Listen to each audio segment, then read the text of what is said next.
யோக ஜாதகம் எப்படி இருக்கும் என்று கூறப்போகிறேன். ஜாதகத்தில் லக்கினமும் லக்கினாதிபதியும் கெடவே கூடாது.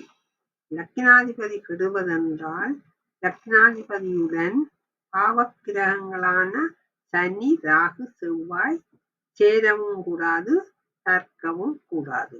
ஆனால் இவர்களில் சனியின் செவ்வாயின் லக்கினாதிபதியானால் அவர்கள் சுபக்கிரகங்களாகி நன்மை செய்வார்கள். லக்கினங்கள் 12 குரு அணி லக்கினம், சுக்கிர அணி லக்கினம் என இரு பிரிவாக பிரிக்கப்பட்டிருக்கிறது. அதில் குரு அணி லக்கினமான மேசம், கடகம், சிம்மம், விருச்சிகம், தனுசு, மீனம் லக்கினகாரருக்கு அந்த லக்கினங்களின் அதிபதியான கிரகங்களான குரு, சந்திரன், சூரியன், செவ்வாய், கேது தங்கள் தசா புத்திகளில் நல்ல பலன்களை கொடுக்கும்.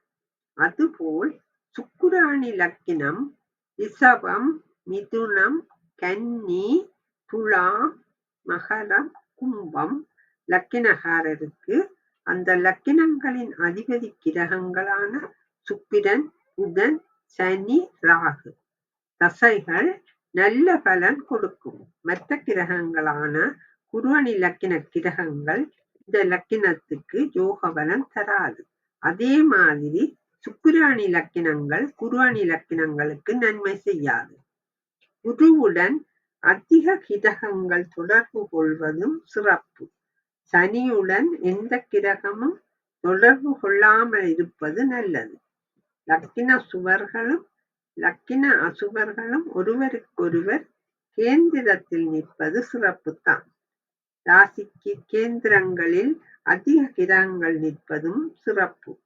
பௌர்ணமி அன்றோ அதற்கு 2 நாட்கள் முன்பு 2 நாட்கள் பின்பு குழந்தை பிறப்பது நல்ல யோகம். லக்கின அவயோக கிரகங்கள் 3, 6, 8, 12 அதிபதிகள் பகை நீச்சம் பெறுவது சிறப்பு இல்லை. அவை 3, 6, 10, 11 வீடுகளில் நட்பு பலத்துடன் இருந்தால் நல்லது. லக்கினம் வலிமை பெற குரு அல்லது தனித்த புதன் அமர்வது சிறப்பு. இந்த வீடு அவர்களுக்கு திக்குப்பலம் பெறுவர். சூரியன், செவ்வாய் 10ஆம் வீட்டில் திக்பலம் பெறுவர். குரு அணிக்கு அசுபக்கிரகமான ஒரு கிரகம் சுக்கிர அணிக்கு அதிக தீமை கொடுக்கும் கிரகமாகும். அதே மாதிரி சுக்கிர அணிக்கு அசுபக்கிரகமான ஒரு கிரகம் குரு அணி லக்கினத்துக்கு அதிக தீமை தரும்.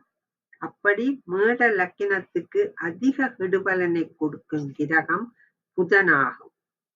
ரிஷப லக்கினத்துக்கு அதிக கெடுபலனை கொடுக்கும் கிரகம் குரு.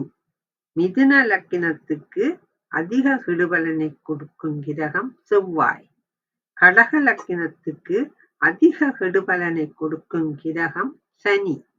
சிம்ம லக்கினத்துக்கு அதிக கெடுபலனை கொடுக்கும் கிரகம் சனி.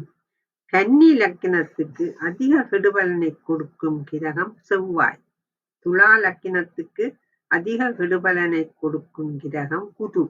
விருச்சிக லக்கினத்திற்கு அதிக கெடுபலனை கொடுக்கும் கிரகம் புதன். தனுசு லக்கினத்துக்கு அதிக கெடுபலனை கொடுக்கும் கிரகம் சுக்கிரன். மகர லக்கினத்துக்கு அதிக கெடுபலனை கொடுக்கும் கிரகம் சூரியன்.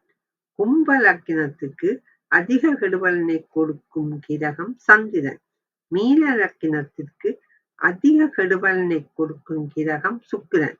இப்படி 12 ராசிகளுக்கும் கெடுபலனை கொடுக்கும் கிரகத்தை கூறினேன். ஜாதகத்தில் யோக கிரகங்களின் தசைகள் 20 வயது முதல் 60 வயதுக்குள் வந்தால் ஜாதகர் சீரும் சிறப்புமாக வாழ்வார். இந்த வயதுக்குள் யோக தசை வராவிடில் ஒரு பிரயோசனமும் இல்லை. அடுத்து இன்னொரு காணொளியில் சந்திப்போம். நன்றி, வணக்கம்.